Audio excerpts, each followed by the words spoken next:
다 함께 매일 드리는 기도로 5월 27일 수요일 새벽 기도회를 하나님께 드리겠습니다. 은혜의 하나님, 고요한 이 새벽에 우리를 깨워주시고 말씀과 기도로 하루의 첫문을 열게 하시니 감사합니다. 오늘 우리가 서는 삶의 모든 자리가 주님께서 이미 예비하신 자리인 줄 믿사오니 한 걸음 한 걸음 주님과 동행하게 하옵소서. 오늘도 우리 영락교회가 복음의 능력으로 살아 움직이며 은혜 안에서 춤추는 공동체 되기 원합니다.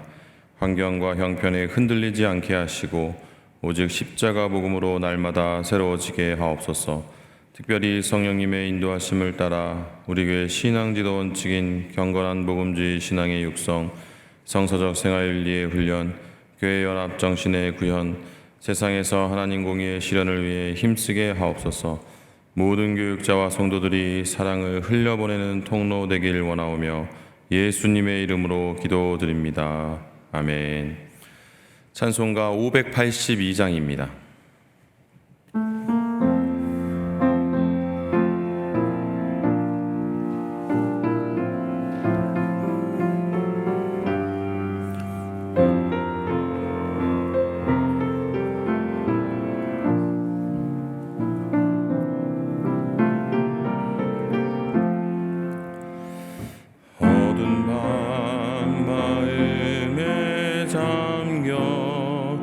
역사의 어둠 짙었을 때에 계명성 동쪽에 밝아 이 나라 여명이 왔다.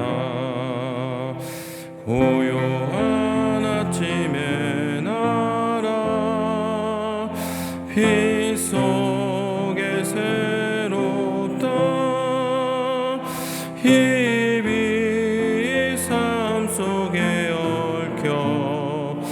이 땅에 생명탐 놓아간다. 옥토에 뿌리는 깊어 하늘로 줄기가지 솟을 때 가지 억만을 헤어 그 열매 만민이 산다. 고요한 아침의 나라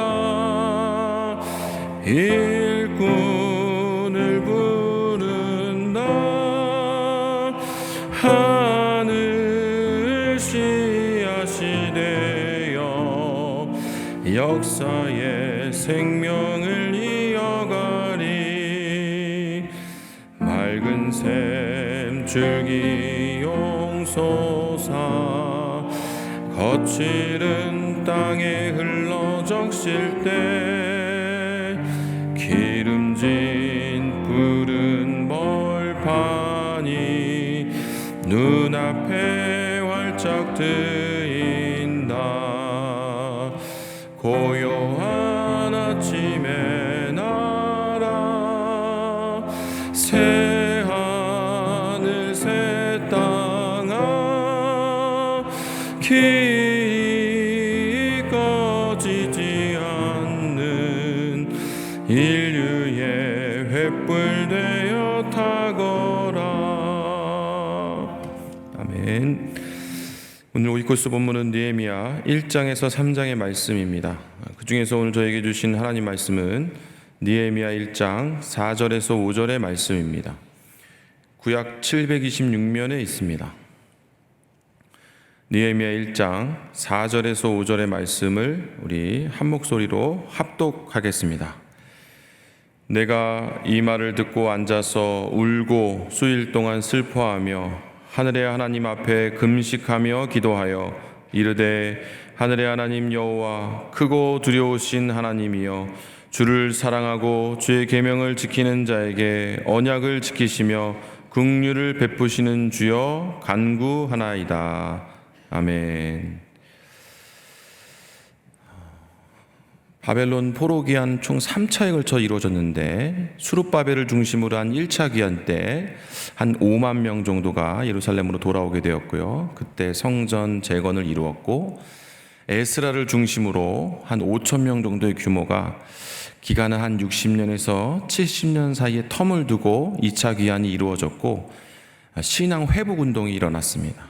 그리고 한 14년에서 15년 사이에 텀을 두고 3차 귀환이 이루어지고 그때 느헤미야를 중심으로 성벽을 재건하면서 이제 사회 개혁, 사회 생활을 이제 회복하는 그런 운동이 일어나게 되는 거죠.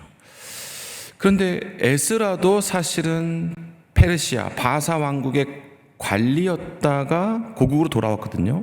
근데 느헤미야도 꽤 높은 고위 공무원으로 고위직으로 있다가 예루살렘으로 돌아오게 되었습니다. 말씀을 준비하다가 아니 포로들인데 어떻게 관리에 진출하고 또 심지어 누구는 고위공직자까지 나갈 수 있을까라고 의문을 가지고 생각을 해보다가 다니엘이 떠올려서 다니엘이 꽤 오래전에 먼저 바벨론 시대부터 총리로 근무하면서 왕이 4번이나 바뀌는데도 총리 역할을 그대로 아무리 털어도 먼지 하나 나오고 청렴하고 정직하게 이제 총리 역할을 감당하면서 그 지역 사람들의 생각을 아예 바꿔버렸어요. 선입견을 바꿔버려서 그 뒤에 이스라엘 사람들, 유대 사람들이 이렇게 관리로 등용할 수 있는 길을 열어줬던 거죠. 예전에 박찬호가 메이저리그를 진출하면서 그 후배들에게 길을 열어줬던 것처럼, 박지성 선수가 유럽 리그에 진출하면서 후배들에게 길을 열어줬던 것처럼 다니엘을 통해서 그 이후에 많은 유대인들의 그 관리로 나갈 수 있는 길이 열려지지 않나. 우리의 삶이, 오늘의 삶이 누군가에게 이정표가 되어서 또 다른 선한 길을 보여주는 그런 계기가 되지 않나. 어쨌든 에스라도 그렇고 느헤미야도 그렇고 그 영향을 받았고, 지금 느헤미야도 지금 1, 2차 귀환에 아마 못 돌아갔던 것 같아요. 왕이 붙잡아서 지금 바사 페르시아의 고위공직자로 지금 근무를 하고 있는 아닥사스다 왕 20년에 있었던 일을 지금 우리에게 전해주고 있습니다. 약 한 에스라 귀환 뒤에 한 13년, 14년이 지난 뒤에 일인 거죠. 그러니까 뭐냐면 실상은 성전이 재건되고 신앙개혁이 일어났지만은 여전히 그들의 삶은 황폐하고 질서가 잡히지 않고 있었고, 일부는 다시 옛 습관으로 돌아가서 이방인들과 교류를 시작했고, 그런 시기가 지금 흘러가고 있던 차죠. 핵심 중에 하나는 파괴된 성벽, 파괴된 성문이 그대로 방치되어 있었고, 황폐함을 유지한 채 예루살렘의 모습을 지니고 있다가 그곳에서 온 이 느헤미야의 지인, 친척인지 지인인지 그 하나니를 통해서 소식을 들은 거예요. 3절입니다. 그들이 내게 이르되 사로잡힘을 면하고 남아있는 자들이 그 지방 거기에서 큰 환난을 당하고 능욕을 받으며 예루살렘 성은 허물어지고 성문들은 불탔다 하는지라. 족 이스라엘의 형편과 사정을 들었을 때 여러 가지 반응이 나올 수 있죠. 안 가길 잘했다, 주님 여기가 좋사오니, 이렇게 반응이 나올 수 있는데 느헤미야는 달랐다는 거예요. 나라와 민족을 생각하는 마음이 누가 시키지도 않았는데 그 소식을 듣고 너무 슬프고 감정이 올라와서 그날부터 하나님께 기도하기 시작합니다.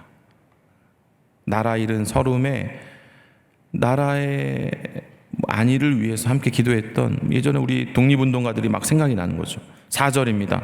내가 이 말을 듣고 앉아서 울고 수일 동안 슬퍼하며 하늘의 하나님 앞에 금식하며 기도하여, 나라를 생각하는 마음에 수일 동안 음식을 끊고 금식함으로 기도했고, 5절부터 그 기도 내용이 등장하고 있습니다. 5절 제가 읽어보겠습니다. 이르되 하늘의 하나님 여호와 크고 두려우신 하나님이여, 주를 사랑하고 주의 계명을 지키는 자에게는 언약을 지키시며 긍휼을 베푸시는 주여 간구하나이다. 예레미야는 이렇게 하나님께서 주신 기도 제목을 가지고 아침 저녁으로 기도를 시작했어요. 민족의 죄를 대신 자백하기도 하고 모세오경의 계명에 불순종하여서 미리 하나님이 경고했는데도 불구하고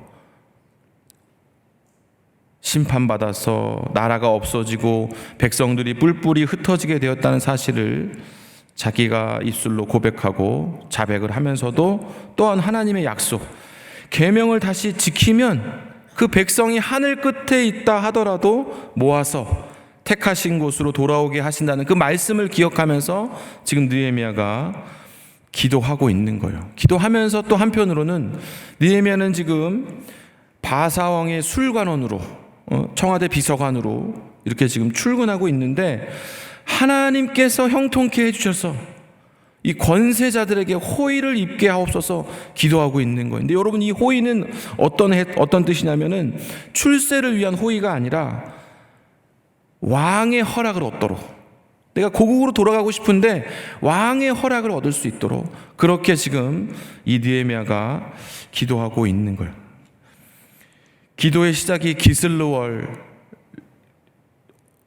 히브리 달력으로 따지면 한 9월쯤 시작해서 니산월이니까 한 1월까지 한 3, 4개월 동안 그 기도가 지속이 되었어요. 특별히 왕에게 부탁을 하지도 않았는데 기도만으로 놀라운 일이 일어납니다. 이 느헤미야가 일상적으로 왕을 접견하고 일상적으로 자기 역할을 감당하고 있는데 왕이 먼저 물어봐 주는 거예요.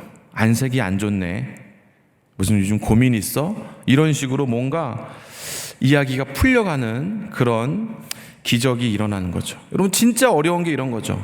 병이 낫고 소원이 이루어지는 것도 기적이겠지만 여러분, 진짜 어려운 건 사람 마음이 움직이는 겁니다. 이게 진짜 놀라운 기적이고 기도로 사람 마음이 움직이게 되는 거예요. 2장 1절입니다. 아닥사스 왕 제20년 니산월에 왕 앞에 포도주가 있기로 내가 그 포도주를 왕에게 드렸는데 이전에는 내가 왕 앞에 설 때에 수심이 없었더니. 그러니까 느헤미야가 이렇게 고백해요. 고향 땅이 지금 황폐해서 내가 그걸 보니 그 소식을 듣고 지금 마음이 아픕니다. 그랬더니 왕이 뭐라고 물어보냐면 네 소원이 무엇이냐? 네 소원이 무엇이냐? 여러분, 왕이 물었지만은 사실은 하나님이 묻고 계시는 거예요. 여러분, 우리가 기도할 때, 우리가 어떤 제목을 가지고 기도할 때 하나님이 우리에게 다시 여쭙습니다. 진짜로 그걸 원하냐? 하나님이 왕을 통해서 느헤미야에게 묻고 있는 거예요. 왕이 물어봐요. 네 소원이 무엇이냐? 여기서 여러분, 우리 본심이 드러나는 거죠. 뭐라고 다른 소원을 말할 수도 있잖아요. 근데 느헤미야는 자기가 기도했던 대로 한결같이 개인의 안위를 구하지 아니하고 나라와 민족을 위한 소원을 구하게 됩니다. 그래서 조건부 허락이에요. 고향 땅으로 완전히 이적하고 돌아가는 게 아니라 성벽 재건을 마치면 다시 돌아와야 된다라고 조건부 허락을 받게 됩니다. 여러분, 그러고 나서 헤어지면 되거든요. 근데 기도하는 사람들은 용기가 생기는지 왕에게 추가적인 요구를 해요. 그래서 이 느헤미야가 일 잘하는 고위공직자가 맞는 게 왕의 이 구두 허락으로는 안 된다. 그래서 왕의 이 허락을 문서화합니다. 조서를 요구해요. 7절입니다. 내가 왕에게 아뢰되 왕이 만일 좋게 여기시거든 강 서쪽 총독들에게 내리시는 조서를 내게 주사 그들이 나를 용납하여 유다에 들어가기까지 통과하게 하시고. 통행증을 발급해달라. 왕의 도장이 찍힌. 그리고 나서 거기서 또 머물지 않고 성벽을 짓는데 제일 필요한 게 뭘까? 원목, 나무구나. 그래서 나무를 그 지역 벌목꾼들에게 받을 수 있는 나무를 요청하고 성벽 지을 동안 자기 집을 지을 또 나무를 요청해요. 왕에게 이렇게 추가적인 요청사항이 있음에도 불구하고 왕이 이 모든 것을 허락하는 기적이 일어납니다. 기적이 일어나요.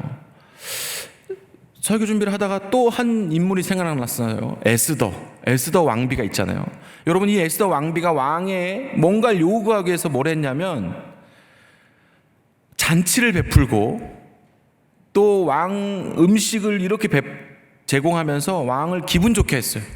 그리고 이제 기분이 좋자 왕비의 소원이 무엇이오? 이렇게 물어보잖아요.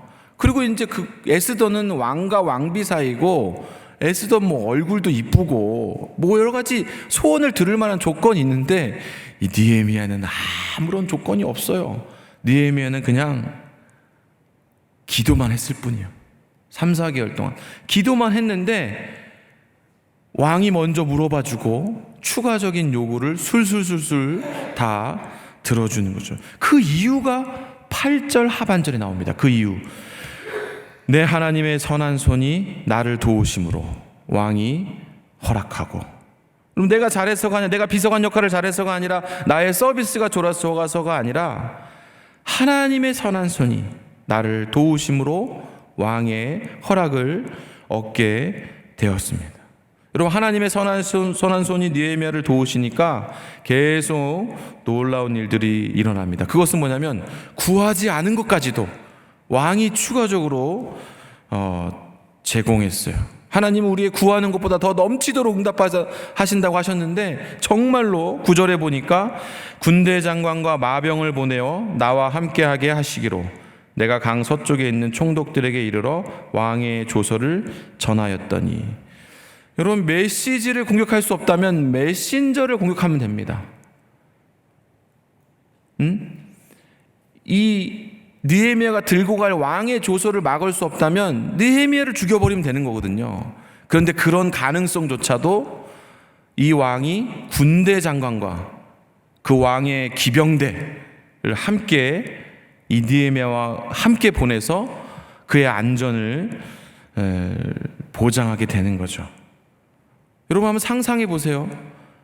3차 바벨론 포로 기한입니다. 그런데 포로 기한으로 오는 사람이 군대 장관, 국방부 장관과 기병대를 함께 대동하고 온다. 왕의 조서를 손에 들고 온다. 여러분, 이게 포로 기한이 맞습니까? 아니면 승리자의 이 위풍당당한 고향으로 컴백하는 그런 일들입니까?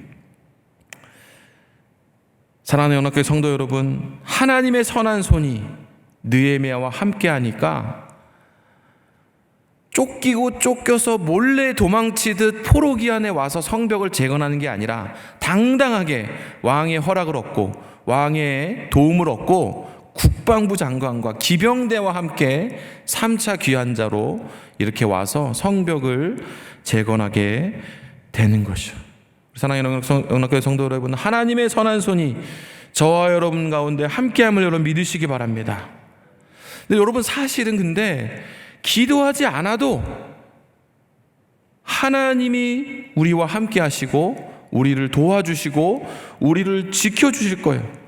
기도하지 않아도 그 크신 하나님의 사랑이, 그 크신 하나님의 은혜가 우리와 함께 하시고 늘 우리를 돌보실 거예요.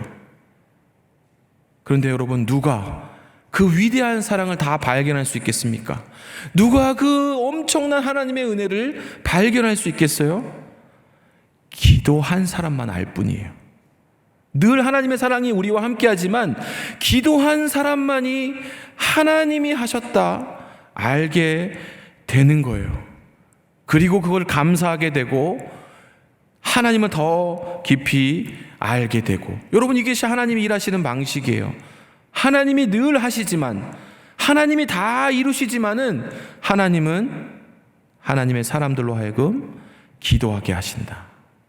그래서 그 일에 동참하게 하시고 더 분명하게 하나님의 선한 손길을 보게 하시는 거죠.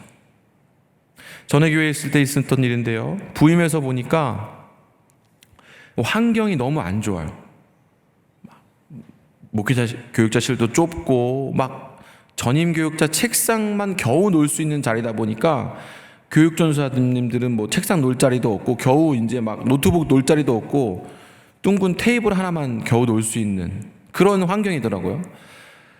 그래서 이제 기도 노트를 쓰는데 부임하고 일주일 지났을 때부터 이제 교육자실 환경 개선이라는 제목을 가지고 이제 기도를 하기 시작했습니다. 나중에 이제 노트를 보고 확인해 보니까 한 3년 4개월을 기도했더라고요. 3년 4개월을 기다렸을 쯤에 저희 이제 원로 목사님실, 부교육자실, 위 목사님실 이게 사무실 다 붙어 있었거든요. 이렇게 벽을 두고 원로 목사님이 하나님의 부르를 받으셨어요. 그래서 그 사무실이 공석이 되었고, 당회가 이제 오랜 회의 끝에 그 사무실을 부교육자실하고 이제 합치기로 이렇게 결정을 해서, 저도 처음 그런 경험했는데, 그 사무실 벽 있잖아요. 벽을 이제 허물었어요. 벽을 허물고, 벽을 허물 정도의 대공사가 되다 보니까 이제 모든 집기를 다 새로 바꾸고 에어컨도 새로 설치하고 이렇게. 그래서 제가 그 교회 한 6년 있었는데, 이후에는 좀 쾌적한 환경 가운데 지낼 수가 있었죠. 나중에 온 분들은 그게 당연한 줄 알죠. 당연한 게 아니에요. 누가 기도했기 때문에 그런 일들이 이루어졌고, 하나님께서 바꾸어 주시려고 저로 하여금 기도하게 하신 줄로 믿습니다. 근데 말씀을 맺고자 합니다. 리더가 누구입니까? 리더는 기도하는 사람입니다. 리더는 하나님의 마음으로, 하나님의 시야로 기도하는 사람입니다. 이 새벽에 저희가 주님의 리더들이 모였습니다. 특별히 본문에 나온 느헤미야처럼 이 새벽에 우리가 나라와 민족을 위해서 기도하기를 원합니다. 하나님께서 일하고 계시고 하나님께서 하실 겁니다.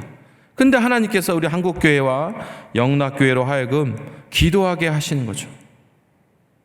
그런 마음을 가지시고 우리 이 새벽에 기도하시고 응답 받으시는 이 새벽 되시기를 주님의 이름으로 축원합니다. 기도하겠습니다. 하나님, 오늘도 주님이 사랑하시는 기도의 사명자들이 함께 모였습니다. 특별히 이 새벽에 나라와 민족을 위해 기도하기를 원합니다. 주님, 대한민국을 불쌍히 여겨주시고 이제 그만 하나 되게 하여 주시옵소서. 배고픔과 굶주림, 폭력과 압제에 눌린 북한의 주민들을 긍휼히 여겨주시고 복음 통일을 통해 하나님의 사랑과 자유를 경험케 하여 주시옵소서. 하나님의 선한 손이 한국교회 리더들과 함께하여 주시사 그들을 도와주시고 그들을 형통케 하사 그들로 하여금 기도하게 하시며 그들을 통해 하나님의 선하신 계획을 속히 이루게 하여 주시옵소서. 예수님의 이름으로 기도합니다. 아멘. 이제 우리 합심 기도 제목으로 함께 기도하겠습니다. 하나님의 선하신 손이 저희와 함께하여 주시고 저희를 도와주시는 줄로 믿습니다. 더욱 깨어 확신 가운데 기도하게 하시고 하나님의 이루어 주심을 경험케 하여 주시옵소서. 수요일 리브 기도회를 통해서 성도들의 간절한 기도가 하나님의 뜻 안에서 선하게 응답되게 하여 주시옵소서.